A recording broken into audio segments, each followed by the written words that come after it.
لہذا کس کس کو زکوٰۃ دی جائے، کس کس کو زکوٰۃ نہ دی جائے، ان باتوں کو سمجھنے کے لیے پہلے آپ صدقات کی قدر تفصیل معلومات حاصل کر لیں۔ صدقہ کسے کہتے ہیں؟ اللہ کی راہ میں جو بھی آپ خرچ کرتے ہیں، خدا اور اس کے رسول کی رضا کے لیے جو بھی آپ لٹاتے ہیں، اس کو صدقہ کہا جاتا ہے۔ بلکہ آدمی اپنے اہل و عیال، بیوی بچوں کے اخراجات، ان کے بھرن پوشن میں بھی جو خرچ کرتا ہے اس کو بھی صدقہ کہا جاتا ہے۔ بلکہ اگر ایک مومن دوسرے مومن کے ساتھ مسکرا کر بات کرے تو وہ بھی صدقہ ہے۔ تو صدقہ جو لفظ ہے وہ عام ہے، وہ عمومیت کو چاہتا ہے۔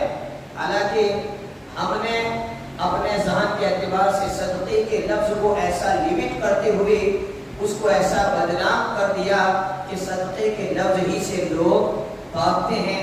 حالانکہ اللہ تبارک و تعالیٰ نے جو اس کی راہ میں دیا جاتا ہے اس کو صدقے سے یاد کیا ہے۔ کہیں پر اللہ تعالیٰ کہتا ہے خذ من اموالہم صدقۃ تطہرہم، محبوب ان کے صدقات آپ لے لیں اور ان کو پاک کر دے، ان کے لیے دعائیں کیجیے۔ اسی طریقے سے جہاں اللہ تعالیٰ نے زکوٰۃ کے بارے میں کہا تو زکوٰۃ کو یہ نہیں کہا کہ زکوٰۃ ان کو دی جائے، اللہ تعالیٰ کہہ رہا صدقہ اس کو دیا جائے۔ تو صدقہ کا لفظ عام ہے، جو بھی آپ راہ خدا میں خرچ کرتے ہیں اس کو صدقہ کہتے ہیں۔ اب البتہ صدقے کی دو قسمیں ہیں، ایک ہے صدقات واجبہ، ایک ہے صدقات نافلہ۔ صدقے کی کتنی قسمیں ہیں؟ ایک ہے صدقات واجبہ اور ایک ہے صدقات نافلہ۔ صدقات واجبہ کیا ہے؟ جس کو اللہ تبارک و تعالی نے بندے پر لازم قرار دیا ہو یا جس کو بندے نے اپنے اوپر لازم کر لیا ہو، اس کو صدقات واجبہ کہتے ہیں۔ اللہ تبارک و تعالی نے بندے کے اوپر جس کو لازم کر دیا ہے، بندے کی مرضی نہیں ہے، بس اللہ تعالیٰ نے لازم کیا ہے یا پھر بندے نے اپنے اوپر لازم کر لیا ہے، اسی کو صدقات واجبہ کہتے ہیں۔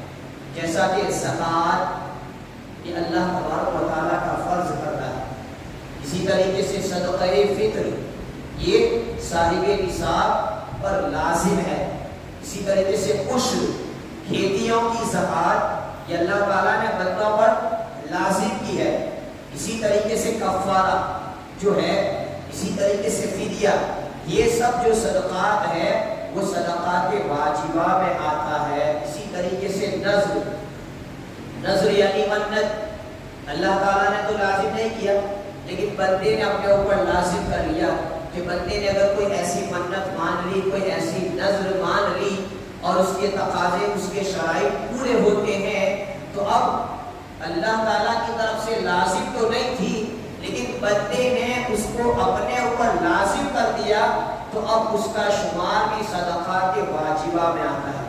تو جتنے بھی صدقات واجبات ہیں وہ کس کس کو دیا جائے؟ اللہ تبارک و تعالیٰ نے ان مصارف کو متعین فرما دیا ہے۔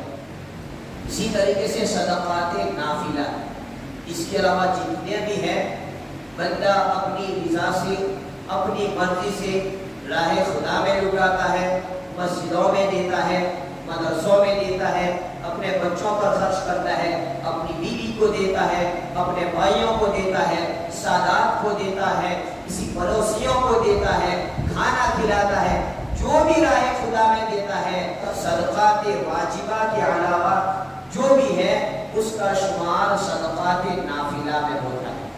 چاہے پھر آپ اپنی زبان میں اس کو نذرانہ کہہ لیں، اپنی زبان میں اس کو للہ کہہ لیں، یا اپنی زبان میں اس کو کچھ بھی کہہ لیں، شریعت نے صدقات کو دو میں ڈیوائڈ کیا ہے، ایک ہے صدقات واجبہ، ایک ہے صدقات نافلہ۔ صدقات واجبہ میں زکوٰۃ ہے، صدقہ فطر ہے، کفارہ ہے، عشر ہے، یا پھر آدمی کی مانی ہوئی نذر ہے، اس کا شمار ہوگا۔ اور صدقات